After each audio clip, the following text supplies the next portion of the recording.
Headline news, I'm Micah Johnson. In just hours, President-elect George Bush will kick off a week likely to be eventful in the building of his administration. He returned to Washington Sunday from his retreat in Kennebunkport, Maine. Eugenia Halsey has more on the mountain of work waiting for him. Mr. Bush had 4 sunny days at his waterside home, but as he attended church, the last day of his vacation turned cold and gray. Chilly. Well, we're leaving on the right day. But the climate could be just as forbidding in Washington Monday, where Mr. Bush is expected to try to patch up differences with Senate Minority Leader Bob Dole at a noon luncheon. Ever since election night, Dole has been openly skeptical of the president-elect's pledge to reduce the deficit with no new taxes. The American people don't want more taxes. But let's face it, if we're going to put together a deficit reduction package, someone is going to raise the question of revenue, and then the president-elect's going to have to come to grips with that. Now, Mr. Bush must decide whether to send Congress a budget proposal alongside President Reagan's final spending plan. Some Republicans said Sunday Mr. Bush should submit an outline to Congress, but nothing more. No, I don't think the Vice President, President-elect will ever submit a budget. If by a budget you mean a total detailed document covering all 2,000 American programs with line item specificity, no presidents have done that. No. But key Democratic lawmakers say they want a detailed budget spelling out how Mr. Bush would avoid raising taxes. I think if the president-elect continues to say that, well, we're going to wait and see, the signal that he's sending to the financial markets and I think to the Congress is that we're not going to deal head-on with the budget deficit. Mr. Bush is not expected to say wait and see in the coming week on some key appointments, including the top Pentagon job. A Bush transition source says former Senator John Tower of Texas remains the frontrunner to become defense secretary, despite questions about his commitment to Pentagon procurement reform. Observers also expect to hear who will head the Departments of Commerce and Health and Human Services. During his Thanksgiving holiday, the president-elect had little interest in discussing such matters, but now it's back to work and business that won't wait. Eugenia Halsey for CNN, Washington. President Reagan returned to Washington Sunday after spending Thanksgiving at his California ranch. He says denying PLO leader Yasser Arafat's visa request wasn't his decision to make. But even so, the president says he strongly supports the move by Secretary of State George Shultz. Yes, I agreed very much with his decision. Why? What? Well, because I think that the record shows that the things that the law is supposed to be protecting against are still going on, in spite of some of the recent statements. What is that? What do you mean? What? What is that? Well, the approval and use of terrorism and that sort of thing. Arafat wants to speak to the United Nations in New York about the Palestinian issue. A growing number of Arab and European nations, including American allies, is urging the U.S. to reconsider the decision. The Secretary General of the United Nations is also voicing discontent. Javier Perez de Cuellar says the U.S. is violating its UN treaty by refusing to allow Arafat to enter the country. He said the decision is incompatible with the United States' role as host country to the UN, and he fears it will hamper Middle East peace efforts. In the occupied territories, the Palestinian uprising remains strong. Hospital sources say Israeli soldiers shot and wounded at least 25 Palestinians. Another man reportedly was hurt by a tear gas grenade. An army spokesman confirms only 5 Palestinians being hurt in clashes with soldiers. The violence continues despite the recent declaration of a Palestinian state. Linda Scherzer talked to some frustrated Arabs living in the occupied territories. From the crowded Casbah in Hebron to the streets of the Gelazun refugee camp, Palestine seemed more a state of mind than a state in itself. The only change may be the atmosphere that we got, the hope maybe that we felt. But even the hope was tempered by the continuing yoke of Israeli occupation. We were very happy, but we don't feel any changes. For example, the army came here 2 days ago, started beating some boys, some girls even. So what has changed? By the looks of things, not much. The Palestinian flag may fly from utility poles, but the Israeli army controls the streets. Soldiers still make unwanted neighbors here, stopping cars at random, checking some drivers, detaining others. Even graffiti calling for peace and unity is ordered whitewashed before it can even make an impression. One noticeable difference has been the degree of violence in the occupied territories. There's been a lot less of it since the new state was declared. That's partly due to increased security, massive troop reinforcements that converged on the West Bank and Gaza Strip prior to the declaration. Casualties were kept to a minimum, even if celebrations weren't entirely stamped out. But the celebrating is over now, and the people are back to business at hand. They know it will take more than just words to get their state. We can't change in one moment or one day. All the declaration really seemed to accomplish were a few raised flags and a few raised hopes. Linda Scherzer, CNN, the West Bank. The price of gas hangs in the balance as OPEC debates on how much to charge for a barrel of oil. A standoff between Saudi Arabia and Iran may kill a production agreement that was all but signed. Saudi Arabia wants to lower the benchmark price from $18 to $15 a barrel. But Iran, among the holdouts on the $18 target, says 15 is just too low. If the agreement is struck, gas prices are expected to rise. If it fails, they will probably take another fall. Western diplomats call it a small step towards peace in Afghanistan. Representatives of the Afghan rebels met with Soviet officials Sunday in Islamabad, Pakistan. The Soviets say they discussed an exchange of prisoners of war. The Soviets invaded Afghanistan 9 years ago, and they are presently pulling out their troops. The rebels are backed by the United States. For the 6th day in a row, protests against Armenians have erupted in the Soviet Republic of Azerbaijan. About 500,000 people rallied in the capital city of Baku Sunday, despite dawn to dusk curfews. As a result of the unrest, 2 Soviet Communist Party leaders have been fired. The tensions between Armenians and Azerbaijanis erupted 10 months ago when Armenians living in a region of Azerbaijan demanded to be annexed to neighboring Armenia. In South Africa, a medical group is setting up an innovative healthcare system. Doctors say they'll assist anyone who is a victim of apartheid-related violence, regardless of their color. Susan Rook reports. Under apartheid, there are 2 segregated healthcare systems. Blacks have the choice of going to a black hospital or treating themselves. Many stay away, fearing arrest by government doctors, others because the health care is poor. Like many black hospitals, Soweto's Buragwana is overcrowded. People sleep on the floor or 2 to a bed.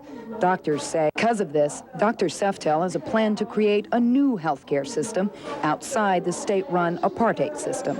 An alternative, independent healthcare service to offer free, confidential medical care to any person, particularly youngsters, who are victims of apartheid violence. Planners say this independent service will give another choice in healthcare to South African citizens and may take some of the burden off the black healthcare system. Susan Rook, CNN, reporting. Next on Headline News, Americans are back home after a weekend of feasting and football.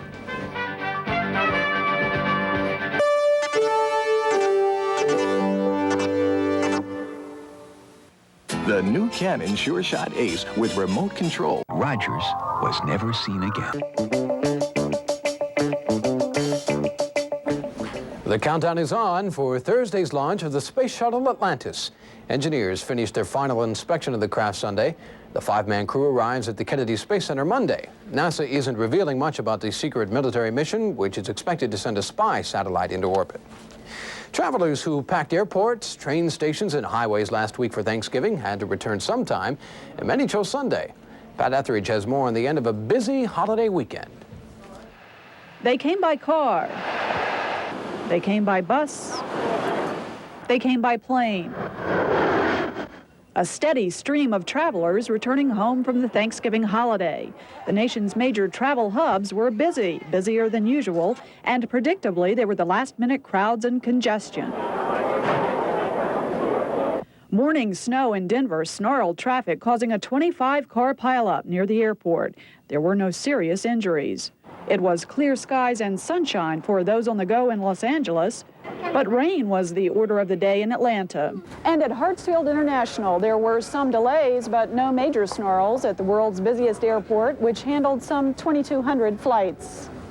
Federal aviation authorities said passenger delays averaged 45 minutes or less at airports across the country. Some waited longer. And I've got three shots to make it to LA tonight, otherwise tomorrow morning. They overbooked our flight. by so we've been here for about, what, 7 hours now? It'll be a long time before I fly again. Elsewhere, the going was easier. We had a great trip. The captain was really good. We had a smooth landing, and we took off at 7:45 as scheduled, and we even landed early this time. New York's Port Authority was a flurry of activity. And more than 25 million drivers jammed the nation's highways. But all in all, it was a fairly even flow on a day that saw so many people going in so many different directions at the same time. Pat Etheridge, CNN, Atlanta. What you see apparently isn't always what you get when it comes to seizures by the U.S. Drug Enforcement Administration. According to the Houston Chronicle, the DEA says it has directed local law enforcement officials nationwide to stage phony drug busts and plant false news reports. The DEA spokesman says it helps DEA agents gain the confidence of drug lords.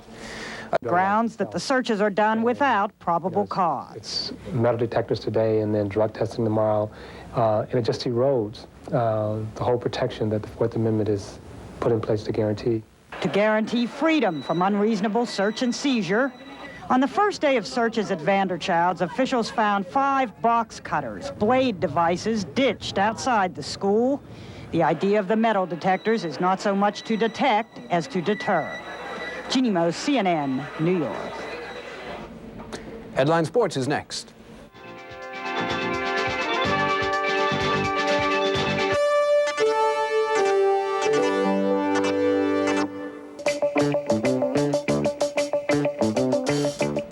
It's 19 minutes past the hour, time for Headline Sports. I'm Ron Hyde. Headline Sports. NFL Week 13 was a week of determination for many teams as pretenders and contenders alike looked to claim a stake for postseason participation. In San Diego, San Francisco's Joe Montana threw 3 TD passes, including a club record 96-yard touchdown to Jerry Rice as the 49ers cruised past the Chargers 48-10. Rice also hailed in a 41-yard TD connection from Montana, and Roger Craig added 3 scores himself as the Niners moved into second place past the Rams in the NFC West with an 8-5 record. The Rams slipped to third thanks to Denver's John Elway. At Mile High Stadium, the Denver quarterback fired 3 touchdown passes, including 2 in a span of 15 seconds in the third, as the Bronx moved into sole possession of first in the AFC West with a 35-24 win over the Rams. Both teams stand at 7-6. Dean Biasucci booted a 28-yard field goal with 2:22 left in the game that gave the Colts a home field 24-21 win over the Patriots. New England's Jason Starofsky missed a 27-yarder as time expired that would have tied the game. The AFC East rivals each have 7-6 records. Rookie wide receiver Michael Haynes of Atlanta caught the game-winning touchdown from quarterback Chris Miller as the Falcons beat Tampa 17-10 before only 14,000 fans at Atlanta Stadium. The Falcons improved to 5-8. Tampa now 3-10. At the Superdome, Paul McFadden kicked a 35-yard field goal with 21 seconds left in the game to lift the Giants to a 13-12 win over the Saints. With the win, New York remained in a first-place tie in the NFC East with the Eagles. New Orleans at 9-4 is now just 1 game ahead of the 49ers in the NFC West. Chicago shut out the Pack. Cincy won the battle of the top 2 AFC teams, the Jets over Miami, Philly over Phoenix, Pittsburgh a winner, and Cleveland skinned Washington. Just 2 games in the NBA on Sunday night. Ron Harper had 26 points as Cleveland beat Miami, and Portland over Golden State. In the Maui Classic, Ohio State tripped up Vandy, number 8 UNLV and Memphis State, and for the championship, 4th-ranked Oklahoma and number 3 Michigan. In the National Hockey League at Joe Louis Arena in Detroit, Mike Ridley scored the game-winning goal late in the second period as Washington downed the hometown Red Wings 4-3. The Rangers beat the Islanders. Buffalo skated past the Flyers. Gretzky failed to get a point for the first time this year as Vancouver beat the Kings. Ron Hyde, Headline Sports.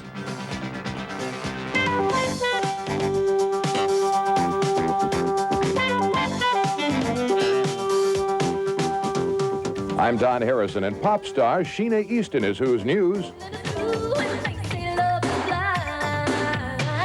Easton got what she wanted from her new record label and new album, A New Image. It's a lot different from the Sheena Easton who sang My Baby Takes the Morning Train. There's certain songs on the record which show more vulnerability and certain songs which show more attitude. I'm Don Harrison, Headline News. Monday's weather: rain in northwest Washington state, snow for the Rockies and the Dakotas. The Great Lakes, the upper Midwest, New York, and Pennsylvania will also get snow mixing with rain in New England. More news after this.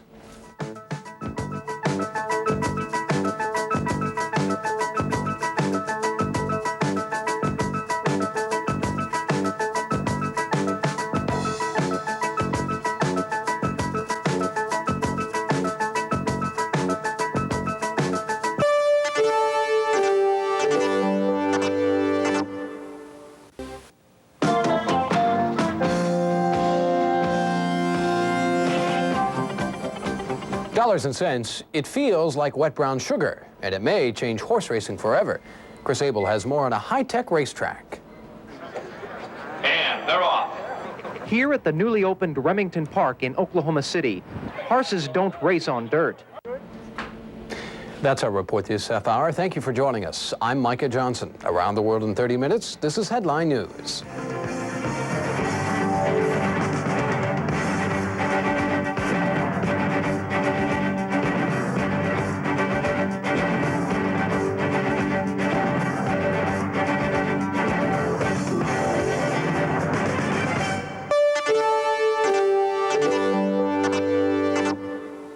A date which will live in infamy. Our top story this half hour continues to be the president's decision. Time now for Headline Business News. Now, Headline Sports. Look at all the action. Forecasters call for the storm to intensify.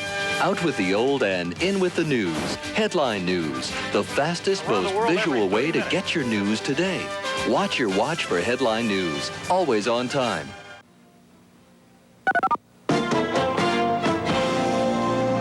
From Turner Broadcasting System, this is the Headline News Network.